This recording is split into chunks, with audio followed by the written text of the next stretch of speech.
Birashoboka yuko waba uryama nijoro ukumva ibirenge byawe birashyushye cyane ku buryo rwose uba wumva udashaka no kongera kubishyira mu mashuka. Ukumva nubwo wari uryamye ariko wabikura mu mashuka, yewe bamwe baranabikora. Wenda se ukaba waryamye umeze neza ariko nyuma y'igihe gito ugatangira kumva ibirenge byawe bisa n'ibyaka, ukumva birashyushye cyangwa se birasa n'ibiri gushya. Hari n'abagera aho bakora ibintu bitandukanye kugira ngo babone agahenge, birimo nko gukuramo amasogisi yari yambaye, gukuramo ibirenge mu mashuka no kubishyira ahantu hakonje nko mu mazi akonje, cyangwa se kuba yafata andi mazi akaba yasuka ku birenge. Byaba biterwa n'iki se? Muraho neza inshuti namwe bakunzi ba Physio Rwanda. Ese ubushyuhe bwinshi mu birenge nijoro ni ibintu bisanzwe cyangwa bushobora kuba ikimenyetso cy'ikindi kibazo kiri mu mubiri, ubwo ndavuga indwara? Uyu munsi kuri Physio Rwanda tugiye kubiganiraho mu buryo burambuye, turarebera hamwe impamvu zishobora gutuma ibi ngibi biba, turareba ibimenyetso ugomba kwitondera, ibyo wakwirinda gukora n'igihe ari ngombwa kujya kwa muganga cyangwa se ku muphysiotherapiste kugira ngo harebwe neza icyabiteye. Ndaza kukubwira kandi n'ibindi bintu bitandukanye ushobora kuba wahita ukora muri ako kanya kugira ngo nibura ubashe gusinzira neza. Ikintu cy'ingenzi turi buze kuvuga, burya ntukihutire kuvuga ko buri kirenge cyose gishyushye cyatewe n'indwara imwe. Umuntu ashobora kukubwira ngo njye nagiraga ibirenge bishyushye bamvura gutya birakira. Nawe wenda wagira ibirenge bishyushye ugahita wumva ko indwara wenda mugenzi wawe yari arwaye cyangwa se arwaye ariyo nawe urwaye. Impamvu zishobora kuba nyinshi, niyo mpamvu ngiye kubigusobanurira. Niba ari ubwa mbere udukurikiye uze kwibuka gukanda subscribe. Niba dusanzwe tubana ukomeze rwose ukurikira ibiganiro byacu kuko biba birimo inama nyinshi zagufasha kugira ubuzima bwiza ndetse no kubaho neza. Kwibutsa ko iyo ugize ikibazo ucyandika muri komenti tukazakigarukaho tugisobanura nk'uko iki ngiki tugiye kugisobanura, kubera ko abakunzi bacu bagiye bakitubaza ku bwinshi. Iyo umuntu rero avuze ati ibirenge byanjye birashyuha cyane nijoro, ubundi aba ashatse kuvuga iki? Aba ashobora kuba ashaka gusobanura ibintu bitandukanye, kuko hari umuntu ushobora kumva ubushyuhe gusa, undi akumva nk'aho ibirenge bye biri gushya cyangwa se gutwikwa, undi ashobora kumva ubushyuhe bujyana no kubyimba, undi akumva kandi ikirenge cye wagira ngo ni utuntu turi kumushima cyangwa se duteramo inshinge, kumva utuntu duto dutembera mu birenge cyangwa se kubura ibyiyumviro mu maguru neza. Ikintu kikaba cyagukoraho ukumva, by'umwihariko nubwo uri kukireba ko kiri gukora ku maguru ariko ntabwo uba uri kubasha kuba wacyumva. Niyo mpamvu rero tutagomba kureba ubwo bushyuhe gusa, ahubwo tugomba kwibaza tuti ese hari ubundi bubabare bujyana n'uko gushya mu birenge cyangwa se n'ubwo bushyuhe buza mu birenge? Ese ibirenge birashya? Ese birabyimba? Ese umuntu yumva nk'aho hari amashanyarazi arimo kunyura mu birenge? Ese hazamo kunanirwa mu maguru? Ese hazamo kubura ibyo byiyumvo? Ese ibimenyetso biba ku birenge byaba bifata ibirenge byombi cyangwa bifata ikirenge kimwe? Ibi byose bishobora gufasha inzobere kumenya aho ikibazo gishobora kuba gishingiye, ndetse nawe bishobora kuba byaguha umurongo mwiza wo kumenya uburyo ugomba kwiyitaho. Reka tubivuge mu buryo burambuye. Burya abantu benshi bibaza impamvu ku manywa bashobora kuba bameze neza ariko nijoro ibirenge bikaba aribyo bitangira gushyuha cyane, yewe ku buryo kibamwe no gusinzira byanga, bigasaba yuko amashuka bayajugunya bakorosora ibirenge. Hari impamvu zitandukanye rero. Burya iyo umuntu aryamye ibirangaza byinshi umubiri, by'umwihariko nko ku manywa, biba byatangiye kugabanuka. Bivuze ngo nta kugenda cyane biba bihari, nta kazi, nta n'ibikorwa byinshi biba bihari. Umuntu rero ashobora gutangira kumenya ibyiyumvo bye byari bisanzwe bihari, ariko bitewe n'uko wenda hari ibintu byamurangazaga ku manywa ntabyiteho, ntabyumve. Niyo mpamvu nijoro ashobora gutangira kubyumva kuko aba atangiye kwitekerezaho no kumva umubiri we neza. Ikindi ni uko burya ubushyuhe bwo mu buriri by'umwihariko bushobora gufata umubiri bitewe n'uko amaraso agenda, uko umuntu aryamye ndetse n'ubushyuhe bwo mu cyumba. Ibi byose bishobora kugira uruhare mu buryo umuntu yumva ibirenge bye.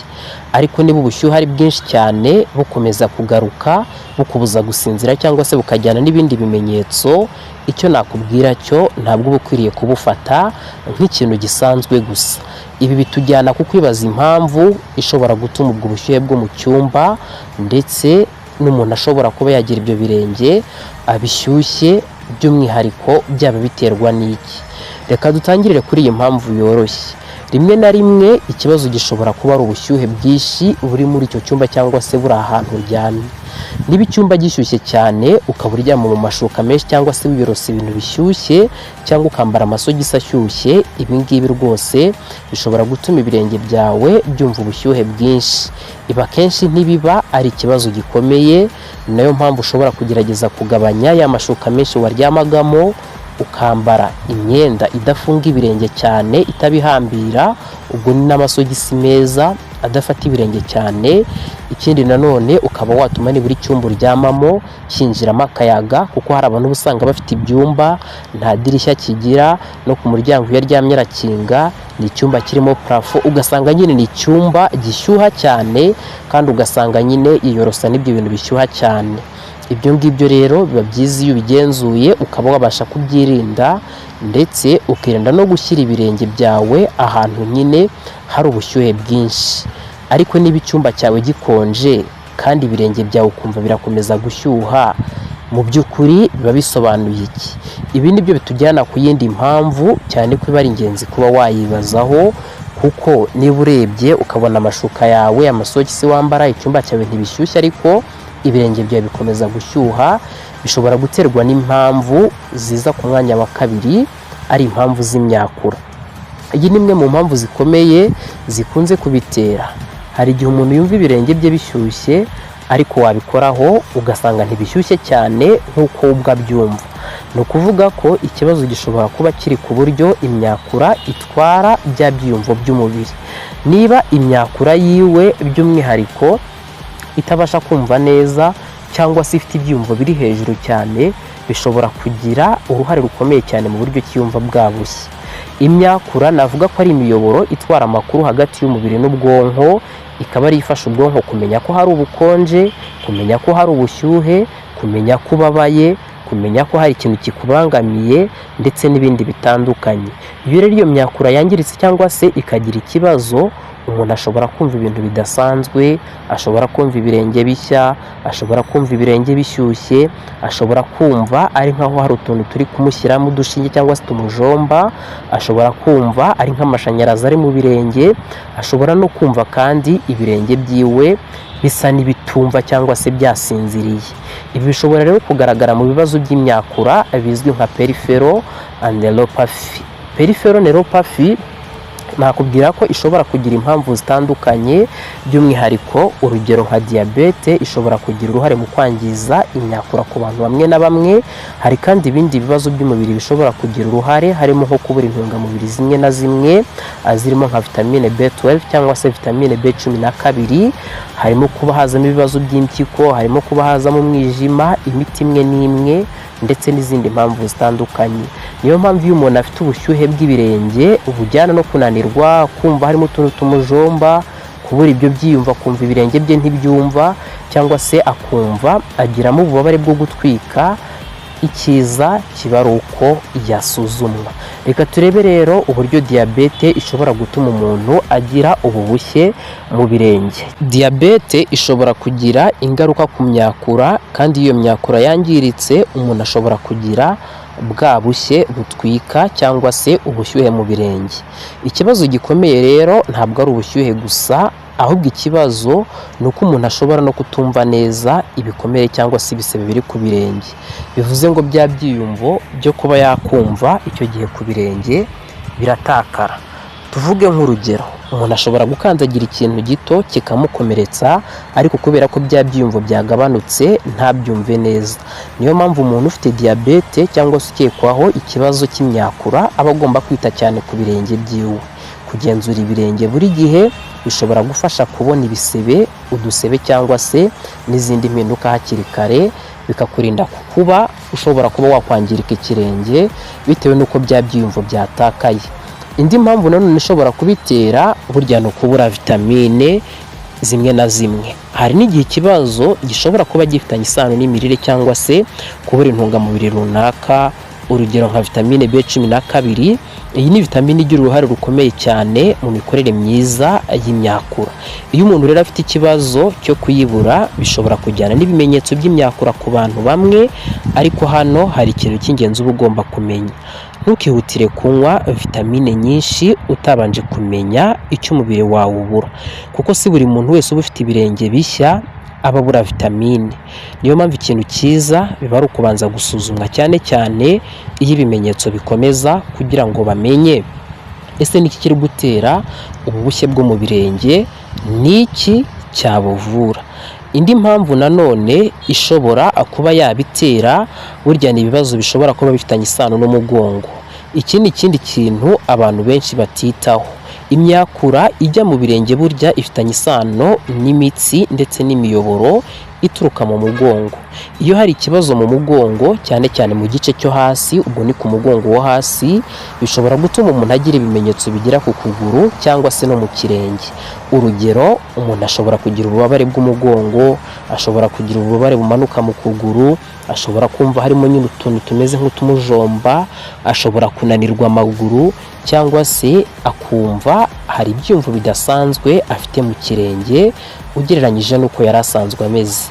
Ibi rero bishobora kugaragara mu bibazo bitandukanye, birimo kuba imyakura yakandamizwa, ariko nanone ntabwo buri kirenge cyose gishyushye gishobora kuba cyatewe n'uko wenda umwakura wa sciatique cyangwa se wa sciatica wakandamijwe. Sciatica ubwayo navuga ko akenshi igira ibimenyetso bikurikiza inzira ya sciatic nerve cyangwa se inzira uwo mwakura ucamo, kandi isuzuma riba rigomba kureba ibimenyetso byose hamwe. Niyo mpamvu tutagomba kuvuga ngo iyo ufite ibirenge bishyushye biba bivuze ko buri gihe ufite sciatica. Bisaba kureba uko ibimenyetso bimeze. Ngira ngo twagiye dukora ibiganiro byinshi bitandukanye bivuga ku burwayi bwa sciatica, twavuze ibimenyetso, twavuze uburyo ivurwa. Ibyo byose ushobora kureba kuri Physio Rwanda, ibyo biganiro ukaba wabireba, bityo bikabasha kugufasha gusobanukirwa neza ubu burwayi. Ikindi kintu gishobora kuba nanone cyabitera ni ibibazo bigendanye n'amaraso n'uko atembera mu mubiri. Hari ibibazo by'imigendere y'amaraso bishobora kugira uruhare mu bimenyetso byo ku birenge, ariko hano nabwo tuba dukeneye kwitonda. Burya nakubwira ko ubushyuhe bwonyine butaba buhagije kugira ngo umuntu abe yavuga ko umuntu afite ikibazo cy'imigendekere itari myiza y'amaraso. Tureba n'ibindi bimenyetso, urugero nko kubyimba, guhinduka kw'ibara ry'uruhu, ububabare se, ibirenge se bikonja cyane, cyangwa se n'ibindi bimenyetso bidasanzwe. Iyo hari impinduka zikomeye rero biba ari ngombwa kujya kwa muganga kugira ngo hakorwe isuzuma rikwiye kandi ryihariye. Ikindi kintu gishobora kuba nanone cyarebwaho ni ibintu umuntu akora ku manywa, nabyo burya bishobora kubigiramo uruhare. Niba umuntu amara umunsi wose ahagaze, agenda cyane, cyangwa se akora akazi gasaba gukoresha ibirenge igihe kirekire, ashobora kumva ibirenge birushye cyangwa se bishyushye nka nimugoroba. Niba kandi yambaye inkweto zifunze cyane, ibi ngibi zishobora kuba byatuma by'umwihariko bya birenge bitagira bwa bwisanzure bwiza buhagije, bikaba byabugiraho ingaruka. Ibi binagendana no kwambara inkweto zikurya, inkweto zitagukwira, burya nabyo ntabwo biba ari byiza. Biba ari byiza rero kwambara inkweto zikwiriye, ukirinda inkweto zifunga cyane amano, ukirinda by'umwihariko kuba wamara amasaha menshi uhagaze utaruhuka, cyangwa se wambaye inkweto zifunze gusa utanyuzamo ngo uhindure. Ikindi nanone ukibuka yuko ugomba kumuvinga umubiri cyangwa se kunyeganyeza umubiri kugira ngo by'umwihariko ya mitsi igende neza, amaraso agende neza, ndetse n'umubiri wawe urushaho gukomeza kuba wakora neza. Hari ikibazo rero abantu benshi bibaza, ese gukoresha amazi akonje byaba bifasha ku bantu bagira ubu bushyuhe bwo mu birenge? Abantu benshi iyo bumvise ibirenge bishyushye bahita bashaka kubishyira mu mazi akonje cyane. Reka nkubwire ko amazi akonje ashobora gutuma umuntu yumva agaruye kwa kwiyumva neza mu gihe gito, akumva rwose biragabanutse, ariko ntabwo bivura impamvu nyirizina. Niba hari ikibazo kiri inyuma y'ubushyuhe cyangwa se y'ubwo bushye, kandi niba umuntu afite bya byiyumvo akumva ibyiyumvo byagabanutse, cyane cyane kubera ikibazo cy'imyakura, aba agomba kwitonda cyane ku mazi ashyushye cyangwa se akonje cyane. Ati kubera iki? Kubera yuko ashobora kutumva neza ubushyuhe bw'amazi, bikaba byamukomeretsa uruhu cyangwa se byamwangiza kurushaho. Ni byiza rero gukoresha ubushyuhe budakabije, kandi ukabanza kumenya uko ibirenge byawe byiyumva, ukabasha kumenya niba kuko ibirenge byawe bifite ibyiyumviro bisanzwe, ku buryo ki niba uri bubishyire mu mazi akonje cyane cyangwa se ashyushye cyane bitari buze kuba byakwangiza. Ni ryari rero uba ukwiriye kujya kwa muganga? Niba ubushyuhe mu birenge bumara igihe kirekire, bugenda bwiyongera, bukubuza gusinzira, bujyana no kunanirwa, bujyana no gutera ishinge cyangwa se no kumva utwo tuntu tujombajomba, hazamo kubura ibyo byiyumvo, hari intege nke mu kuguru cyangwa se ikirenge, hari ukugira ibisebe bidakira cyangwa se hari impinduka zikomeye ku ruhu, ibi ntabwo uba ugomba kubyirengagiza. By'umwihariko niba ufite diyabete cyangwa se indi mpamvu ishobora kugira ingaruka ku myakura, biba ari ngombwa kwitabwaho hakiri kare. Kandi niba ubushyuhe cyangwa se ububabare biza bitunguranye cyane cyane iyo biherekejwe n'ibindi bimenyetso bikomeye, uba ugomba gushakisha ubufasha bw'ubuvuzi bwihuse. Ukibaza uti rero se kongera ubwo bushyuhe bwo mu birenge ni iki nakora mu gihe ndi mu rugo? Niba nta bimenyetso bikomeye ufite, ushobora gutangira ureba ibintu bishobora kuba biri kubitera, ukareba niba icyumba wenda ubamo gishyuha cyane cyangwa se uryama mu bintu bishyushye cyane, ukagerageza kubigabanya. Ukareba niba amasogisi cyangwa se inkweto ukoresha zifunga ibirenge byawe, ukagerageza guhitamo iyo myambaro y'inkweto, amasogisi meza ajyanye n'umubiri wawe bitagukanyaga. Ikindi rero ni ukareba niba umara igihe kinini cyane uhagaze nko ku manywa, ukaba wagerageza ukabigabanya, ukanyunyuzamo ugafata akanya ukaruhuka, icyo gihe biragufasha. Ikindi nanone ukareba ibimenyetso bigaragara nyuma y'ibikorwa runaka, ukareba ukavuga uti ibi bimenyetso bikunda kuza cyane nyuma y'uko nkoze ibi bintu runaka. Wabona rero bikomeza kuza cyane nyuma y'uko ukoze ibyo bintu runaka, ushobora kuvuga ati ibi bintu nakoraga bigatuma ibimenyetso biza cyane, noneho reka mbigabanye mbihindure kugira ngo bya bimenyetso bibashe kuba byagabanuka. Hari n'ubundi rero ibimenyetso nka bya bindi byo kutumva neza, kugira ibinya cyangwa se kumva hari twa tuntu tukujombajomba. Ibyo ngibyo byumvise ushobora gukeka bwa burwayi butandukanye, harimo gukekamo sciatica, ashobora gukekamo by'umwihariko ibibazo bifitanye isano n'umugongo. Icyo gihe haba hakenewe isuzuma rya muganga kugira ngo abashe kugufasha. Ikindi nakubwira, uba ugomba kugerageza gukoresha umubiri. Burya umubiri waremiwe kugenda, niyo mpamvu umuntu azakubwira ngo niba wicaye igihe kirekire utagerageza ngo unyeganyeze n'amaguru, unyeganyeze umugongo wawe, icyo gihe uba uri kwica umubiri wawe. Niyo mpamvu rero kwirinda kuguma mu mwanya umwe igihe kirekire no gukoresha inkweto zikwiye ari inama nziza nakugira.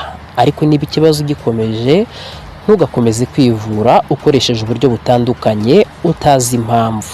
Niyo mpamvu impamvu zose nazisobanuye kugira ngo usobanukirwe, umenye n'icyo ugomba kuba wakora. Ngana ku musozo, navuga ko iyo umuntu avuze ati ibirenge byanjye birashyuha cyane nijoro ku buryo rwose nanga no kubishyira mu mashuka, ntabwo bivuze ko buri gihe ari ikibazo gikomeye.